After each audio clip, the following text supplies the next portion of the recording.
So hello everyone, हम कर रहे हैं एक्सरसाइज 5.2।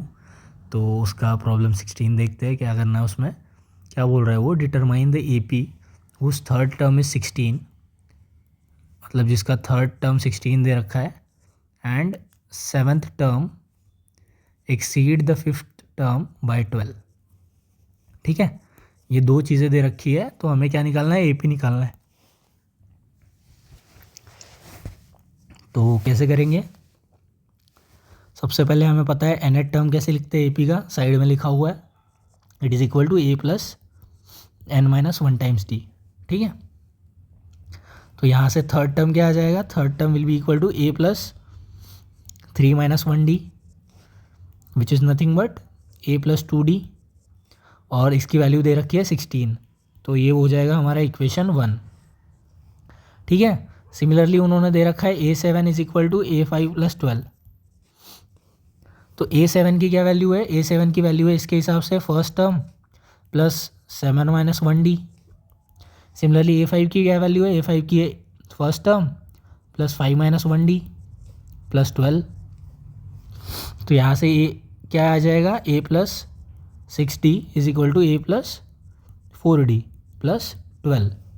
ठीक है, इसको इधर ले जाएंगे तो क्या हो जाएगा, a प्लस 6d, प्लस ए इधर जाएगा तो माइनस ए हो जाएगा, प्लस 4d इधर जाएगा तो माइनस 4d हो जाएगा, ये 12 के बराबर हो जाएगा।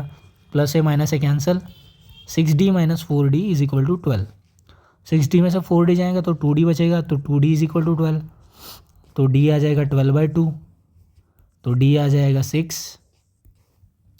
ठीक है, तो यहाँ से क्या आ गई, d की वैल्यू आ गई 6। अब d की वैल्यू आ गई, तो अब क्या करेंगे, इक्वेशन 1 में पुट कर देंगे। तो इक्वेशन 1 क्या हो जाएगा, 16 is equal to a plus 2 times d is nothing but 6, तो it is 16 is equal to a plus 6 2 12। तो ए आ जाएगा हमारा 16 माइनस 12, तो ए हो गया हमारा 16 में से 12 गया तो 4। ठीक है, ए आ गया हमारा 4। क्लियर है? तो अब उसने क्या पूछा है क्वेश्चन में, एपी निकालना है हमें। तो एपी कैसे निकालते हैं, एपी निकालते हैं ये first term, second term, third term, fourth term and so on. ठीक है, तो फर्स्ट टर्म क्या हो जाएगा, first term is equal to A. Second term क्या हो जाएगा, सेकंड टर्म हो जाएगा first term plus D which is nothing but first term है A which is 4, second term is 4 plus 6 which is 10।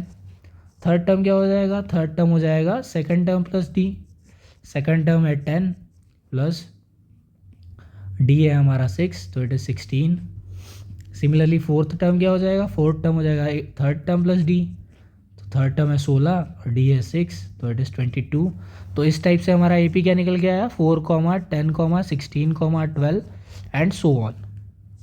ठीक है, तो इसके पिछले टर्म में अगर 12 में मैं common difference that is 6 add कर दूंगा, 10,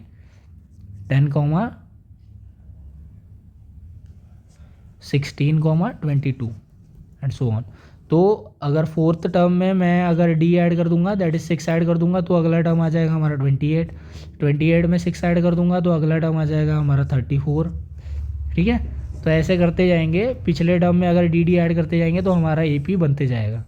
ठीक है, तो दिस इज और एपी, यही उन्होंने बनाने बोला था। So that's it for this question.